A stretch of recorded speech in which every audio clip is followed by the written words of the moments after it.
Je suis venu à la rencontre de la terre d'Haïti parce que je dis toujours que un musulman, lorsqu'il veut aller en pèlerinage, il va à la Mecque. Un chrétien, lorsqu'il veut aller en pèlerinage, il va au Vatican. Un défenseur de la cause noire, lorsqu'il va en pèlerinage, il va à Haïti.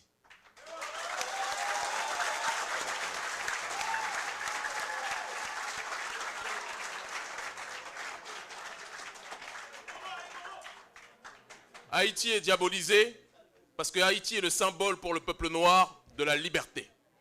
Haïti est diabolisé. Haïti, on tente dans les médias de présenter cette nation comme une nation déstructurée, une nation pauvre, une nation qui ne vaut rien. Parce qu'en réalité, dans le regard du capitalisme, ils ne peuvent pas accepter que des Noirs leur aient mis la raclée au début de l'histoire d'Haïti.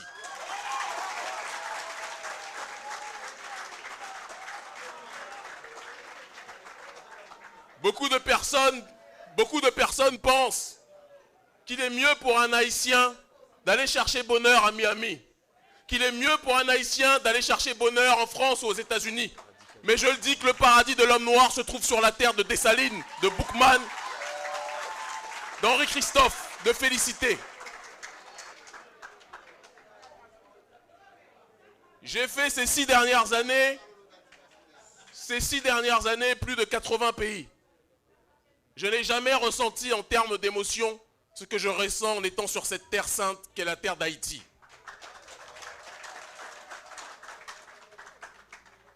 Je pourrais me présenter en quelques mots, mais je pense que la meilleure façon de se présenter, comme le disait Socrate, pour une fois on va citer un blanc,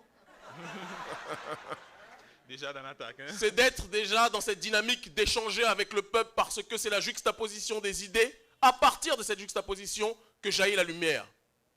J'ai commencé à débattre lorsque j'étais dans la rue, en région parisienne, en confrontant mes idées à d'autres personnes, en confrontant mes idées avec des frères, en confrontant mes idées avec des blancs, qui peuvent être des frères aussi de temps en temps, et en confrontant même mes idées lorsque j'ai été par la suite dans une démarche d'avancer dans ce combat, lorsque j'étais condamné par les autorités françaises parce qu'ils trouvaient notre discours trop radical, et bien souvent quand le colon ou quand le capitaliste juge quelqu'un de radical, c'est que celui-ci est radicalement dans la bonne direction, il faut aussi le préciser.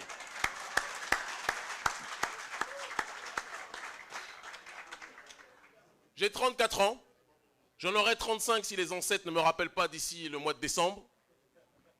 On ne sait jamais. Peut-être des représentants de l'ambassade de France ici ont d'autres objectifs. Et je leur passe le bonjour aussi.